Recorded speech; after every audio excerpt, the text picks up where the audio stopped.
Muy buenas tardes, esto es En la Radio con Aarón Tapia, no son relaciones públicas, es periodismo sin tapujos ni mordazas. Sean ustedes bienvenidos acá a Zoom 95.5 de FM, la radio alternativa del desierto. También nos puede ver y escuchar a través de las redes sociales de Zoom 95, en su página de Facebook y su canal de YouTube. También estamos en la aplicación del TuneIn. ¿Cómo estamos, Salvador? Buenas tardes. ¿Qué tal? Saludos, Aarón, saludos a la audiencia, saludos al Puma. Lo seguimos invitando a la Ciudad de México, a ver cuándo se anima. Fíjate que has tocado... Sí. Ni lo saludes ya, hombre, cuando vengas, el pinche Puma, mamón, elitista. Me dijo, no, yo sí, a mí sí me gustan las ciudades grandes, pero no la Ciudad de México. Yo quiero ir a París, claro, por supuesto. Nueva York, al Toronto. Al barrio latino en París a comer un giro fantástico. Uy, el giro, yo no conozco París, son buenos ahí.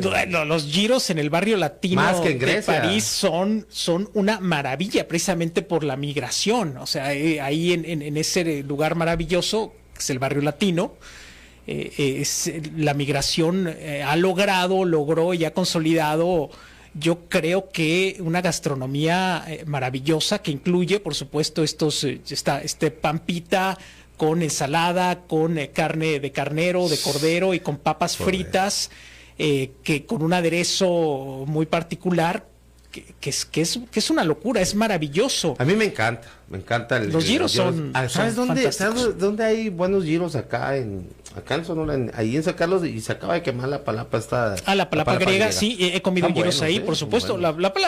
Espero que se recupere. Sí. La palapa griega es uno de mis lugares favoritos de San Carlos. Tiene una ubicación maravillosa por la playa, tiene un buen pedazo de playa, un acceso al mar muy bonito. He comido giros ahí. Siempre que voy, no veo la carta, pido directamente el giro porque es fantástico. Sí. Y la paso muy bien, un abrazo solidario. No sé quién es el propietario, no los conozco, esto me sale porque se me da la gana. La paso bien ahí y espero que se recuperen pronto. Últimamente de un gringo, o sea, originalmente era un griego que tenía mucho tiempo acá en México y luego se lo vendió a un gringo, es lo que tengo entendido, ¿no? Pero pues que vuelvan. Ojalá, que se recuperen. Has tocado varios temas que me han llamado mucho la atención, entre ellos el populismo, pero también quiero decir algo muy rápido en relación a la movilidad en Hermosillo. Hermosillo es muchas cosas, pero no es una ciudad incluyente. Así es. Repito, Hermosillo es muchas cosas, pero no es una ciudad incluyente. Hace algunos años con mi queridísimo amigo Jorge Huereca, que le mando un fuerte abrazo. Un saludo. Recuperándose de una operación más. Llevas mucho, Jorge, ánimo, abrazo. Me invitó a lo que él llamaba Sillalgata. Nos amarró a varios a una silla de ruedas y nos retó a recorrer 2 kilómetros. Es, Aarón, imposible. Sí. Es imposible en Hermosillo andar en silla de ruedas. Peatón. No es posible. Es imposible. Lo comenté porque cuando estabas con los analistas del tema, no hay banquetas. Las banquetas que existen no tienes las rampas con las medidas suficientes. Los pasos de cebra son inexistentes. Carros encima, estacionamientos los topes, en batería. El 99% de los topes no están señalizados, no están pintados. La nomenclatura en las calles no existe. Los nombres de las calles no están. En fin, es una... ¿Qué decir de los baches? ¿Qué decir? Socavones. Las personas con algún tipo de debilidad visual se golpean con las ramas, con las señales mal puestas. Es imposible andar si tienes alguna discapacidad. Cuando cruzamos la frontera vemos a muchas personas con discapacidad disfrutar de las plazas, de los centros, de la calle, porque, pues sí, aunque no nos guste, aunque a muchos sean anti-yanquis, pues Tucson y Phoenix sí son ciudades incluyentes. Yo he podido constatarlo con personas con discapacidad que disfrutan la ciudad. Hermosillo no lo es, se lo he dicho a un alcalde, al otro, y sigue siendo Hermosillo una ciudad que no es incluyente, una ciudad... El tema que señalas de los que se adueñan de las banquetas es lamentable. Las banquetas son para los peatones. Las banquetas no son para que se estacionen en batería los carros. Es un problema, el problema de los viene, el problema de los traperos que se concentró en un primer momento ahí en la Plaza Zaragoza, ya se está dispersando por toda la ciudad.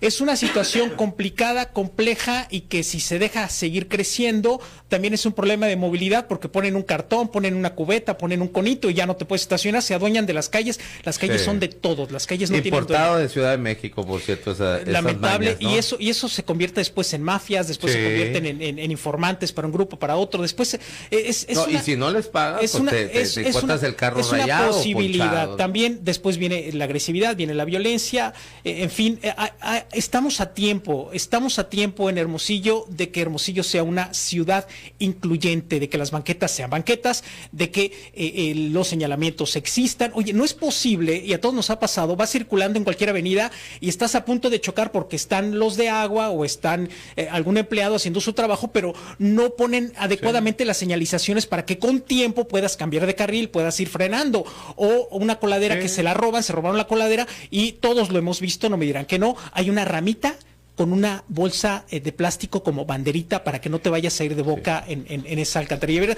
Esas son cosas que Hermosillo no merece. Ya, no le estés robando el tema. Pero bueno, es que me molesta. Porque además ya te quedan 15 minutos. Me molesta el tema. Para pasar al populismo, una persona comentó que de las relaciones, que habláramos de las relaciones de México con Centro y Sudamérica. Gracias a mi trabajo he podido conocer a muchas personas en Centro y Sudamérica y cómo nos ven, cómo nos observan a los mexicanos.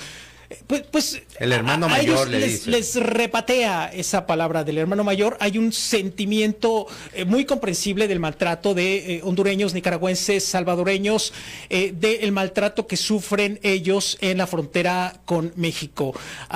Sí hay un dolor, hay molestia justificada por el maltrato durante años que han sufrido en esta frontera, y no es que América para los americanos, como lo cantan los Tigres del Norte, ojalá así fuera, pero el sentimiento que hay en Centroamérica es un sentimiento muy complicado. El viacrucis más pesado para ellos es México, y es ¿no? muy justificado por el dolor que sufren y el maltrato que sienten con México. Ahora, en Sudamérica el sentimiento es distinto, pero ellos nos ven muy pro-yanquis. Los argentinos, los chilenos, los uruguayos nos ven muy pro-yanquis. Es nuestra geografía, es nuestra naturaleza, no podemos hacer otra cosa, estamos cerca de Estados Unidos. Eso en consecuencia nos provoca una manera de ser, una manera pero de los argentinos se creen europeos. Pero ¿no? Sobre todo los bonaerenses. No hay más europeo que un argentino, así lo han señalado algunos poetas, algunos cantantes, y bueno, pero los uruguayos, más bien los chilenos, el bonaerense, ¿no? El bonaerense, sí, las identidades son distintas. Y ahora podemos pasar en relación a las identidades al populismo, ya que América Latina, Centroamérica, Sudamérica ha experimentado uno de los grandes íconos del populismo precisamente está en Argentina, el peronismo. Pero este es un estilo de gobierno que está hemos señalado, hemos visto y hemos vivido en Centro y Sudamérica, resultado en algunos momentos de las dictaduras militares o impulsado por las dictaduras militares. Sin embargo, que es uno de los, no es un modelo acabado, es una condición, un estilo de gobierno que, como señalan varios autores en todo el mundo, necesita seguir teorizándose. Es un estilo que no ha sido lo suficientemente teorizado. ¿Por qué? Porque el populismo es una revolución política del siglo XXI que resulta está resultando a nivel internacional como una consecuencia de el desencanto de la democracia. El desencanto de la democracia, el desencanto del neoliberalismo, el desencanto del mercado, el desencanto o el sufrimiento de las dictaduras o el sufrimiento de los populistas, el resultado de las dictaduras ha impulsado un elemento que nadie tiene la definición todavía acabada, un estilo de gobierno que falta teorizar, que estamos observando algunas características, pero no es algo que se pueda ni siquiera definir. Lo que sí podemos es señalar algunas características como populismo. En los orígenes se supone de Rusia, no. En señalan a Rusia, algunos señalan a Estados Unidos también en los 50s, pero el populismo es como estilo de gobierno y de ejercicio del poder es tan antiguo como la humanidad, porque tenemos, para poder seguir teorizando y poder definirlo como diferentes modelos de gobierno ya bien definidos y bien teorizados. Jesucristo era populista. Es el populismo, pues dice Arjona, a mí no me gusta Arjona. ¿No? Dice Arjona que era dice populista. Arjona en una de sus canciones. ¿Ah, sí? O dice Sabina, Jesucristo, Guácala, el primer populista, dice una canción de socialista, de Sabina. Creo, ¿no? Jesucristo porque socialista. muchos le dicen que es el primer socialista o el primer comunista. Vamos a observar. A ver, populismo, vamos así, a observar. A ver, una definición que yo conozco es el que recoge, así es como nace, ¿no? Para muchos. Ajá. El que recoge el clamor, el sentido, el pulso popular, o sea, del pueblo, del pueblo. Hay varias... Las necesidades, los clamores, los gustos, hay las pasiones, varios ¿no? momentos desde la organización de la sociedad que se pueden identificar algunas características, pero insisto, a mí me parece que el populismo es una condición, un modelo que necesita ser todavía teorizado, pero podemos... no, es que está muy estudiado. Está muy estudiado, pero hace no falta... Se llega a un no se ha definido. Porque tenemos que ver algunas situaciones que hemos observado. Tras el fracaso del comunismo, el populismo prueba suerte versus la democracia liberal. Es el gran fenómeno del siglo XXI porque destruye y construye. Ojo. Vamos a buscar estas características para poder teorizar, porque hay muchos autores, por ahí a muchos les gusta Moisés Naim, a mí me parece que trata de simplificar las cosas, pero en fin, el populismo le tira mucho al autoritarismo. El populismo, él es le gusta, él es venezolano, producto de su realidad. Pero bueno, un venezolano pero del otro lado, no precisamente del chavismo, de las élites, de la vieja guardia. El populismo encuentra el terreno fértil en este desencanto de la democracia liberal en la cultura política. Así que esta renovación de pensamiento puede fundar movimientos que podemos identificar tanto de izquierda como de derecha. Eso también es sumamente interesante. No hay ideología con el populismo. Hay populismo de izquierda o de derecha, porque el populismo podemos saberlo y podemos identificarlo en lo emocional. Aquí, para identificar el populismo, hay que identificar la línea discursiva de los dirigentes, de los líderes, y tiene que ver con lo emocional, tiene que ver con los olvidados, como tú lo señalas, tiene que ver con el pueblo, tiene que ver con la consulta, tiene que ver, sí, con la democracia, pero con una reinvención de otros modelos de democracia, tiene que ver con una democracia que en algunos casos se puede considerar como interactiva, de consulta, de encuesta, tiene que ver con lo bueno, tiene que ver con la moral, tiene que ver con el buen gobernante, con el buen hombre, con la buena mujer, tiene que ver también con el buen ciudadano, tiene que ver con una condición muy emocional, por eso es tan difícil teorizarlo, porque tiene que ver con sentimientos, con emociones, con lo bueno y con lo malo, o sea, incluso sobrepasa las condiciones o la ciencia de la ética o el pensamiento filosófico de la ética. Lo que pasa es que muchos confunden el populismo con demagogia, que no es lo mismo. Exacto, falta teorizar precisamente por el discurso. Hay que observar el discurso para identificar algunos factores. Primero hay que decir una cosa, el populismo no lo podemos calificar de bueno ni de malo. Estamos identificándolo como un estilo de gobernar resultado de una oposición a la democracia liberal y que podemos identificar en el discurso y que es un modelo que está surgiendo con fuerza en todo el mundo. Es el gran modelo del siglo XXI. Por eso tenemos que observarlo. Lo vimos con el Brexit en el Reino Unido, lo vimos con Le Pen en Francia, ahí donde sí le gusta. ¿Cómo relacionas con el Brexit el populismo? Pues porque es un sentimiento, es precisamente un discurso emocional. El primer ministro, no recuerdo el nombre, el primer ministro inglés, muy con ese pulso popular, con ese pulso del sentimiento del pueblo. El actual dice Boris, exactamente. Boris Johnson. Que se identifica con ese populismo de derecha, ¿no? Que es un populismo, por supuesto, de derecha, como el populismo de Le Pen. Sí. El populismo se basa en un populismo de derecha, por supuesto. En Bolivia tenemos un populismo de izquierda, por supuesto. En Buenos Aires tenemos un populismo muy complejo, porque Menem era de derecha, los Kirchner son pues a veces. Kirchner sí, Cristina era la que era así. Entonces, como Pero igual el argentino... Y luego viene Macri, de ultraderecha, y ahora está Alberto Fernández. Entonces, el populismo se basa en una entidad supraindividual que se llama pueblo. Sí. Y el pueblo, fíjate que esto es bien interesante, hay que identificar características. En el nombre del pueblo le puedes dar la espalda a la ley. Y aquí habrá cosas que nos empiecen a parecer un poco interesantes y que las podamos entender. ¿Será algo como lo que dijo el presidente? Le podemos dar la vuelta en el nombre del pueblo, en el sentimiento del pueblo, porque estamos hablando de lo No me salgan con que la ley es la ley. Estamos hablando de lo suprapersonal, estamos hablando de todos, estamos hablando del pueblo, estamos hablando de lo bueno, estamos hablando de la moral. Luego entonces estamos por encima de la ley, estamos por encima de las instituciones.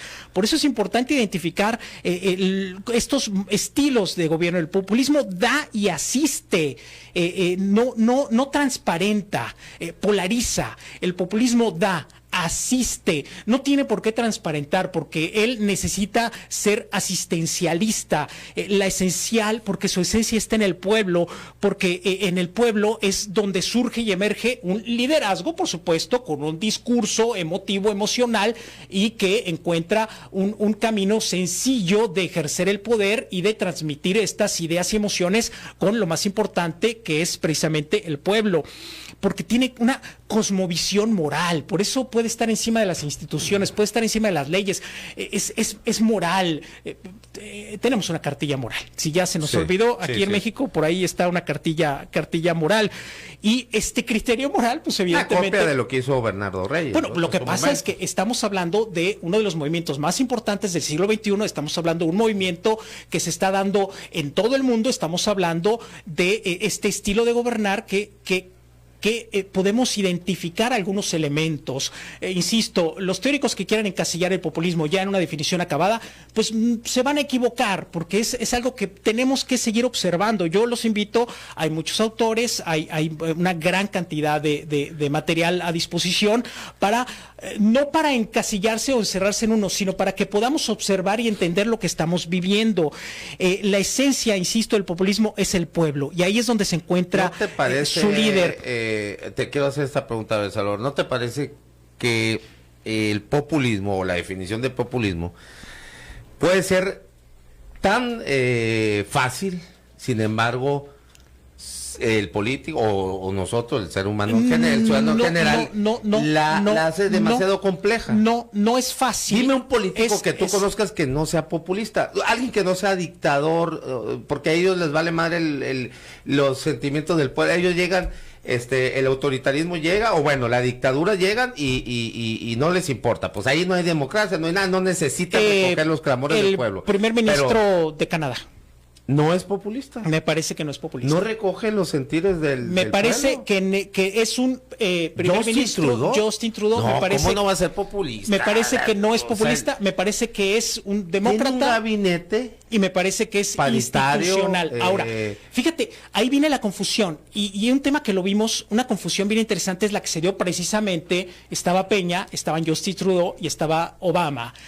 Peña hace Para ser demócrata tienes que ser populista, Peña tienes que consultar los clamores del pueblo, no hay de otra. Lo que estoy yo señalando como lo que democracia, se observa, lo que se observa, sí, poder del pueblo. Estamos hablando de la democracia liberal versus el populismo. La democracia es la democracia, así le quieran poner los matices que quieran, ¿no? Tiene unos 12 elementos, 12 puntos, si quieres luego los comentamos, que para que algo se pueda llamar democracia tiene que tener estos tantos elementos, uno de ellos es las instituciones, la fortaleza de las instituciones y el Estado de Derecho, los sistemas electorales. No, el populismo está por encima de esto porque viene de este elemento supranacional que somos todos. Pero ojo, también, fíjate, recordemos este discurso de Obama. Obama se reconoce a sí mismo como populista en esta convención, en este encuentro. Peña Nieto, ¿te acuerdas? Justin Trudeau, Peña Nieto, y se reconoce a sí mismo como populista y empieza a hacer una serie de señalamientos a las bondades de la democracia liberal, a las bondades del Estado de Derecho, a las bondades de respetar las instituciones, y llama a los populistas en términos que intentó llamar Peña Nieto, pero llama a los otros, a los que no son demócratas, los llama cínicos, xenófobos, hipócritas, ¿no? Que es donde, ojo, por eso es un concepto inacabado. Luego deberíamos también irnos a los orígenes del cinismo, del cínico. Diógenes, por ejemplo, ¿no? Bueno, pero podría... Vamos a encontrar otra connotación, vamos a hacer los programas muy divertidos, muy interesantes, sí. Hay que hacerlo así. Por eso, y después hay quienes encuentran el origen del populismo también en el nacionalismo. ¡Ojo! No, el nacionalismo, ojo, el populismo necesita también en su discurso moral un enemigo. Pero ahora también el populismo el nacionalismo tiene el enemigo afuera, el populismo tiene generalmente el enemigo adentro, pero también afuera. Y eso lo estamos viendo, por eso no conectan tanto, los populismos tienen que ver con la idiosincrasia de cada pueblo, por eso no ha conectado tanto Bolivia cuando Evo Morales fue recibido en México y tal, y después se fue. Mira, por eso los populistas, los gobiernos populistas, sin términos peyorativos, sino con estos elementos, quizá no han conectado tanto con un gobierno populista, no peyorativo, sino con los términos e indicadores que he señalado, no han conectado tanto con México, ya nos tenemos tanto que con México, sino porque es la cuestión idiosincrática de cada país, porque los enemigos ya no están como en el nacionalismo, cuando surge un primer modelo de populismo en el exterior, están en el interior, pero también en el exterior. Estamos hablando de puntos de vista contradictorios en los diferentes estilos de gobernar. Esto es, pues nos vamos a quedar como a la mitad. Sí, pues te dije, pero te robaste el populismo no es, medio programa. Ojo, el populismo no es un enemigo de la democracia, carece de geografía asociable, se puede dar en cualquier lugar. Cada populismo es diferente, ya que su identidad proviene de la misma alteración de su sistema previo. Se desplaza al ciudadano que ahora se llama pueblo. Sí. En fin, es un tema muy interesante. Con lo otro, no hay una definición acabada y no es en términos peyorativos. Debe de explorarse. Después lo convirtieron en un término peyorativo. Debe de seguirse teorizando. Algunos. Y no sabemos, a lo mejor estamos frente a un modelo acabado de gobierno con todos los elementos necesarios para volverse un modelo terminado. Muy bien, muchas gracias, Salvador. Si quieres, la otra semana podemos continuar eso y hablando la democracia, ¿no? Porque es interesante. Hay muchos mitos y hay muchas confusiones sobre esto, y después podemos ver esto, lo del cinismo, ¿no? Que es muy interesante. El cinismo en sus orígenes, ¿no? Allá ateneos, griegos, con Diógenes, ¿no? Y todo ese movimiento, que es una cosa totalmente diferente a lo que nosotros tenemos como un término del cinismo, ¿no? Pero bueno, interesante. Como le dijo Alejandro Magno, Diógenes, cuando fue a Grecia y dijo, quiero conocer a ese filósofo Diógenes, lo llevaron, ahí estaba abajo de un, no sé, no, iba a decir puente, pues yo creo que no existía, pues, estaba ahí, por ahí abajo en un pilar donde le estaba dando el sol, y llega Alejandro Magno y le dice, pídeme lo que quieres, yo te lo concedo. Ok, nomás hazte tantito para allá para que me siga pegando el sol. El dios. No, era el rey sol. Era majestuoso Diógenes, ¿no? Pero bueno. Y el rey sol, y el rey sol también majestuoso. Así es. Bueno, muchas gracias, Salvador. Nos vemos a la próxima semana. Con el programa completo. Así es. Sí, porque pues te chutaste, le robaste medio tema a los que vienen. Bueno, ya comenté en relación también. Bueno, muchas gracias, Salvador. Gracias. Bueno, esto es En la Radio con Aarón Tapia, no son relaciones públicas, es periodismo sin tapujos ni mordaza. Regresamos en 3 minutos, no se vaya, ya tenemos lista la mesa para hablar sobre la nueva ley de general de movilidad. No se vaya.